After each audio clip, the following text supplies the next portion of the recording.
Salut, j'espère que vous allez bien. Je suis ravie aujourd'hui de vous retrouver pour un avis lecture. Et pourquoi je suis trop contente? Déjà, je suis trop contente quand je vous filme des vidéos, mais je suis encore plus contente puisque là, il y a vraiment un coup de cœur, une très bonne lecture, un témoignage que j'ai beaucoup aimé, une suite de sagas que j'ai vraiment appréciée et un contemporain qui a été une super surprise parce que je ne pensais pas non plus autant l'apprécier. Vous aurez compris, dans cet avis lecture là, il n'y a que des livres que j'ai vraiment aimés et que je suis donc ravie de vous partager. Et on va tout de suite commencer avec le premier, qui n'est pas le coup de cœur de l'année, mais un des plus gros coups de cœur que j'ai eu de tous mes livres coup de cœur, pour vous dire à quel point ce livre est un de mes livres préférés.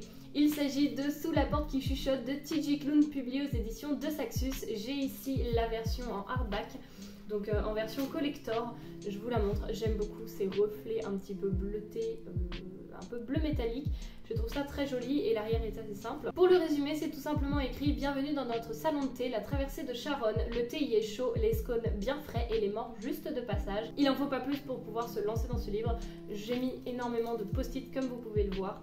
Et pour moi, ça a été un énorme coup de cœur, dans le sens où on va suivre un personnage, Wallace, qui décède tout simplement. On le suit au début de sa dernière journée, si je peux dire ça comme ça. Et après, on va le suivre dans le passage, donc la traversée de Charonne, qui est tout simplement là pour guider les personnes un petit peu perdues, qui ne savent pas trop où aller, qui ne comprennent pas vraiment ce qui se passe, et tout simplement pour les guider et leur montrer le chemin à faire pour vraiment partir en paix. Donc c'est un roman qui aborde la mort, mais pas du tout sous un angle négatif, c'est-à-dire que c'était beau, c'était doux, c'était bienveillant. C'est un livre qui nous prend par la main et qui nous dit: viens, je vais te montrer ce que c'est la bienveillance et la douceur, qui nous redonne foi en énormément de choses. On suit 5 protagonistes qui font comme partie d'une famille en fait, et on s'attache énormément à ces 5 protagonistes là, vraiment les 5.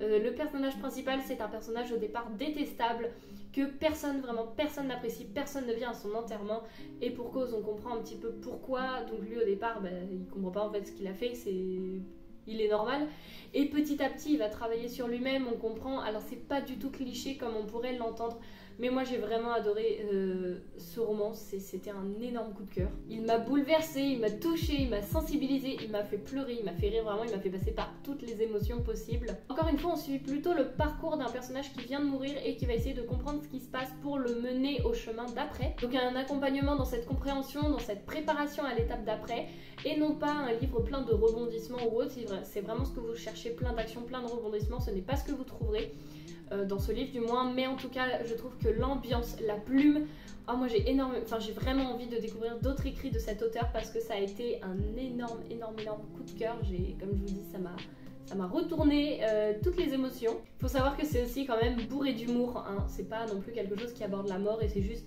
on va t'accompagner dans ta préparation à la mort. Pas du tout, vraiment pas du tout.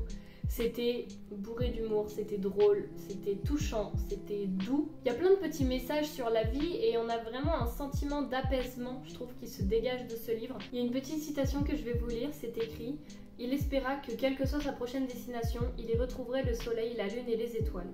Il avait passé la majeure partie de sa vie tête baissée. Que l'éternité lui permette de lever son visage vers le ciel ne lui semblait que justice. La tristesse s'estompa, sans toutefois disparaître. Elle continuait de bouillonner sous la surface, mais il flottait au-dessus à présent. Sa peine avait changé de nature, mais n'en était pas moins sienne. Il acceptait cela. Que feriez-vous du temps qui vous reste? Alors, il sut. Donc voilà pour les petites citations. J'en ai lu une autre à la fin que je peux pas vous lire parce que ça vous spoilerait tout, mais ça me redonne envie de pleurer. Vraiment, on dirait que c'est un petit peu triste et tout, mais c'est beau, c'est tellement beau, c'est doux, comme je vous dis, c'est un livre cocon qui nous emmène vraiment dans une ambiance.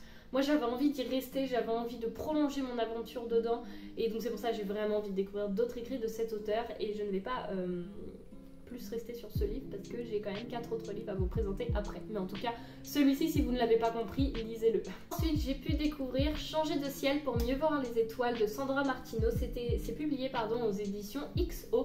Et ici, on y suit tout simplement Chloé Edouard qui a 29 ans. C'est une Parisienne, romancière. Elle a le syndrome de la page blanche au moment où on la suit dans cette histoire. Et elle a hérité d'une très vieille maison, d'une grand-mère, je crois. Ouais, d'une grand-mère dont elle apprend l'existence alors que cette dernière vient de mourir. Donc Chloé se décide à aller dans ce petit village pour découvrir un peu la maison, la débarrasser et pour par la suite la vendre. Sauf que vous vous doutez bien que ça ne se passe pas comme ça. Et moi c'est ce que j'aime beaucoup, c'est une histoire feel good qui se laisse vraiment lire. C'est un contemporain très agréable qui fait vraiment penser à l'été. Ce côté retour dans les souvenirs, double temporalité, vous savez si vous me suivez un petit peu que c'est quelque chose que j'adore retrouver dans mes lectures. On est vraiment sur fond de secrets de famille, d'enfance un petit peu oubliée et retrouvée, de nostalgie, de vraiment liens familiaux. Et ce récit c'est vraiment un bol d'air frais qui donne juste envie de se poser sur le perron de sa maison et de regarder un petit peu les oiseaux, son jardin, de profiter du soleil, du rayon de soleil qui arrive le matin. Vous savez vraiment l'été, le matin quand il fait encore assez, quand il est encore assez tôt. Encore une fois cette histoire elle est bourrée d'humour, même si j'ai trouvé quelques petits clichés ou stéréotypes, mais dans l'ensemble c'était vraiment drôle puisque tous les gens du village vont tout faire pour virer un petit peu Chloé de ce village en disant on veut pas qu'une parisienne vienne habiter chez nous, elle va ramener après ses bobos parisiens, on n'en veut pas. Donc ils mettent en place des stratagèmes assez drôles, assez loufoques. Et vous allez voir un petit peu comment ça se dénoue si vous voulez le lire. Moi c'est un livre qu'on m'a donné donc que je voulais lire un petit peu mais comme ça sans forcément beaucoup d'intrigue par rapport à ce livre.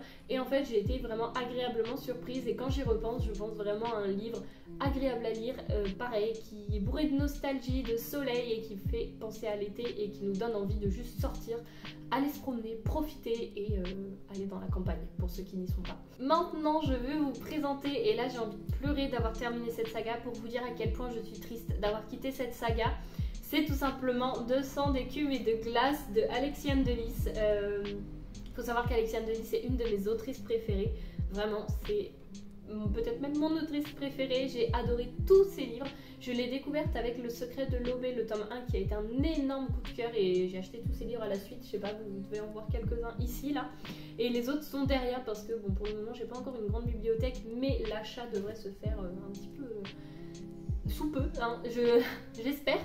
Mais en tout cas pour ce qui est de cette saga, je l'ai terminée. On y suit donc Perséphone qui se trouve en état de santé bien piètre. Et ses parents l'envoient en vacances chez sa tante qu'elle surnomme Tante Méduse. Sauf qu'elle se rend compte qu'elle n'est pas une humaine mais finalement une sirène. Alors forcément c'est pas spoilé que de vous lire ça puisque c'est dans les premières pages du tome 1 et vous pouvez voir avec les couvertures, on s'en doute. Comme je vous dis, c'est une trilogie qui me fait mal un petit peu de quitter parce que j'ai tellement été emportée du tome 1 au tome 3. Je suis passée par toutes les émotions, j'ai pu rire, j'ai pu être profondément touchée. J'ai pu aussi avoir très très peur vraiment parce que on fait un petit clin d'œil au tome 1 où il y a un animal qui représente ma plus grande phobie qui se cache dedans.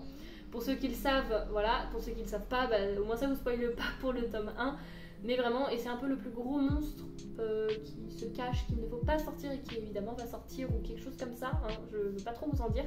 Mais en tout cas, le tome 1 m'a fait passer par bien des émotions et puis voilà, il m'a vraiment fait entrer d'office dans l'univers. Comme je vous ai dit, je me suis retrouvée vraiment plongée du tome 1 au tome 3. Je vous fais un petit récap un petit peu de mon avis des 3 tomes, avec celui-ci bien entendu dedans, mais comme c'est une fin de saga, voilà, je vous parle un petit peu de la globalité de cette... Je vous parle un petit peu de la globalité de cette dernière. Attention, il y a un énorme cliffhanger à la fin du 2. Donc si vous êtes en train de lire le 2, si vous allez vous lancer dans le 2, achetez le 3 tout de suite parce que c'est intenable. Moi je l'ai lu à sa sortie le 2, donc autant vous dire que j'avais dû attendre 1 an avant d'avoir celui-ci. C'était horrible, j'étais là, j'ai fait non, non, non, non, non, non, non, c'est pas vrai, non, j'ai relu la page pour être sûre que c'était ça.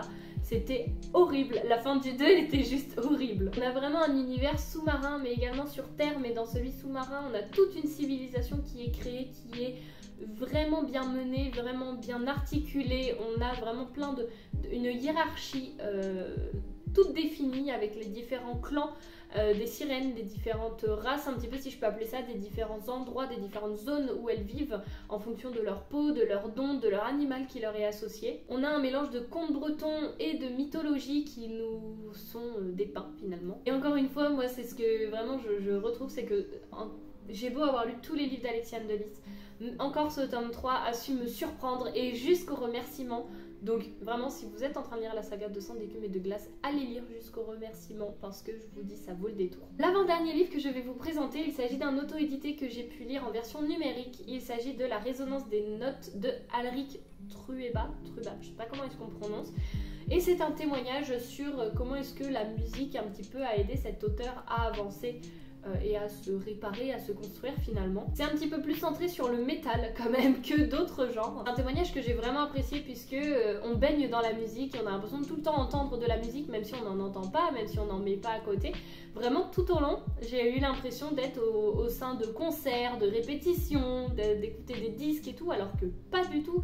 Mais vraiment, je trouve que l'auteur a su nous amener cette part de musique qui, je pense, il a voulu nous partager et il a complètement réussi. L'auteur, il nous partage vraiment ses projets, ses objectifs, sa détermination, ses motivations et il explique vraiment que se trouver, se retrouver, c'est bien, mais parfois sortir de sa zone de confort, c'est encore mieux parce que ça nous fait tenter de nouvelles choses qu'on n'aurait pas pensé, qu'on ne se serait pas pensé capable de faire et qui pourtant sont un petit peu essentielles de tenter et que sortir de sa zone de confort, parfois ça ne peut que être plus bénéfique. J'ai beaucoup aimé parce que c'est un texte en fait qui nous montre que si tu as des projets et que tu veux les mener à terme, tu y arriveras si tu as la motivation, si tu as la détermination, si tu as vraiment ton projet qui est, on va dire, dans ta tête ou sur ton papier et que tout peut être fait, certes avec des délais plus ou moins longs, avec des moyens plus ou moins grands, mais comme quoi, si on a un projet, il faut s'y accrocher parce que c'est quelque chose qui peut motiver, qui peut nous booster dans la vie et voilà, même le fait d'avoir des passions, c'est quelque chose qui nous motive au quotidien. Moi je le vois bien avec les livres,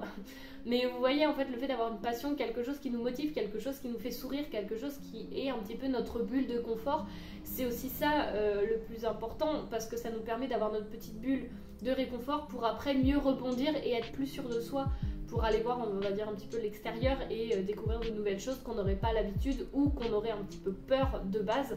Donc non, franchement, j'ai trouvé que c'était un écrit qui était très motivant et que peu importe la maladie, le handicap, il y a des choses qu'on peut faire. C'est pas parce que une personne est en situation de handicap ou a une maladie que c'est ça en fait qui la définit, pas du tout.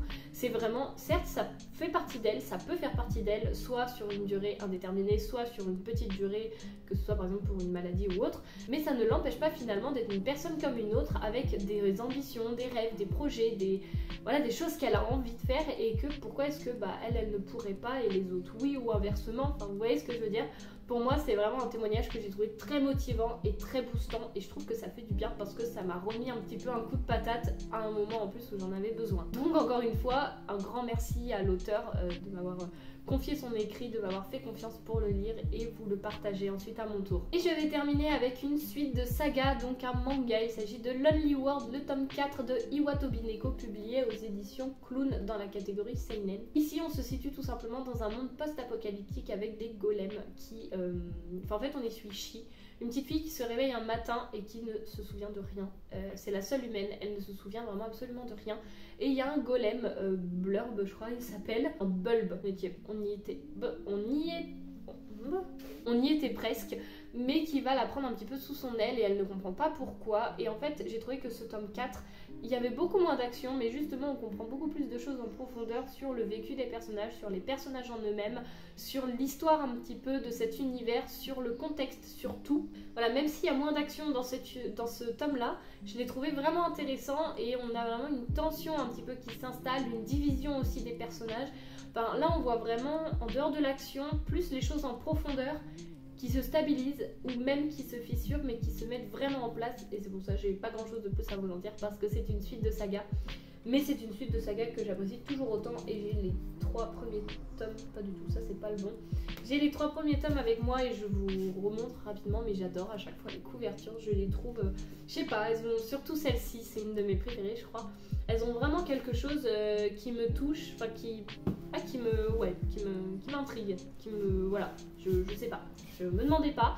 Et les mangas sont quand même assez gros, donc je veux dire quand on le lit, on a de la matière. Donc voilà pour ce qui est de cet avis lecture qui j'espère ne sera pas trop long parce que c'est vrai que forcément qui dit coup de cœur ou bonne lecture dit je m'étale, je blablate. Et j'ai envie de vous en parler pendant des années et des années, mais c'est pas possible. En tout cas, j'espère que cet avis lecture vous aura plu, que je vous aurai donné vraiment envie de lire ces livres, du moins au moins un ou deux de cette sélection, je l'espère de tout cœur parce que franchement ça vaut le détour. En tout cas voilà, j'espère que vous aurez passé un bon moment, que ça vous aura plu et puis moi je vous dis à la semaine prochaine pour la nouvelle vidéo. Salut!